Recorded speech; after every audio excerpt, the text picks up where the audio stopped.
સ્વાગત છે તમારું મારા વ્લોગમાં। આપણે પાર્ટ 1 તો નાખ્યો, હવે પાર્ટ 2 નાખવાનો વિડીયો। આપણે એજન્સીની અંદરનો વિડીયો નાખવાનો। આ એજન્સી આ આઉટપુટ મશીન છે, એલવી મશીન। આમાં નવી એલવી બનાવવાની આપણે। આ રીતના જૂની હોય ને એને હળગાવી નાખવાની, પછી ઉપર ઇન્સ્યુલેશન પેપર બીજું નવું મારી દેવાનું। આપણે ટેસ્ટિંગ રૂમ હારી હોય। ઓલું આપણે એચવી મશીન, આ આપણે એચવી મશીન કોયલ ટ્રાન્સફોર્મરની કોયલું છે આ બધી।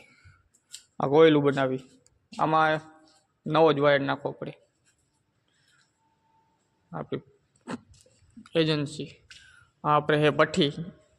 આપણે ટ્રાન્સફોર્મર નવા બની જાય એટલે એમાં ભેજ બારવા માટે આ ભઠ્ઠી,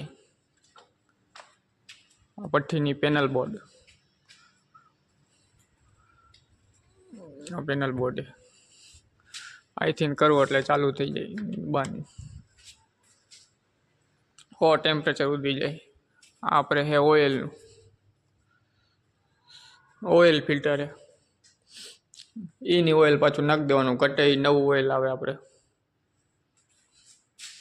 આમાં ઓઇલ ફિલ્ટર થાય। જૂનું ઓઇલ આમાં આવે, પછી આમાં ફિલ્ટર થઈ ડાયરેક્ટ ઉપર ચડાવી દેવાનું આપણે।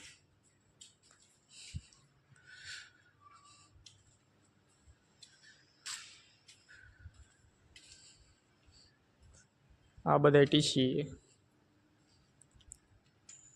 ખુલ્લે રહીએ, એક એક ટીસી।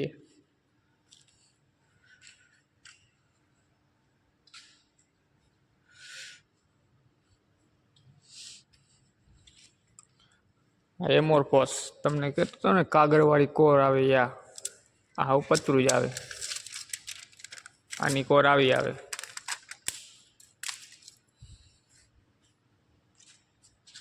એમોરફોસ આપણે સાદું રનિંગ, આની કોર ઓલી આવે, પતરા જેવી આવે, લાગી જાય।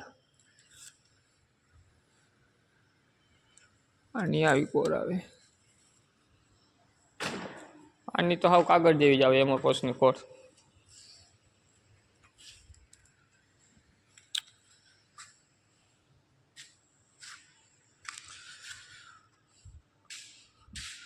હા સામે બોર્ડ ઓલું દેખાય ને, એ આવી રીતના નંબર નાખવાના હોય બધામાં। M2A એટલે એમોરફોસ એટલે એની કોર પ્રમાણે આવે નંબર।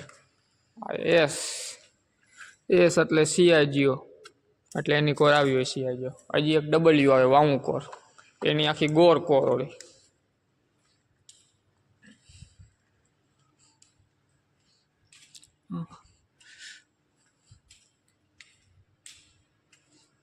આ વાઉં કોરે જો WW આવે ને એટલે વાંકાનેર વાઉં કોર। આ એના વાહે નંબર, બધાની અલગ અલગ પેટર્ન આવે। અમુકમાં આઉટપુટ આમ હોય તો અમુકમાં આઉટપુટ ઉપર હોય, અમુકમાં બે બાજુ આઉટપુટ ને ઇનપુટ બે બાજુ સાઈડમાં હોય। આ એસેમ્બલી આવી રીતના કોર ભરી દેવાની, અહીંયા એની કોર આવે આ પડી।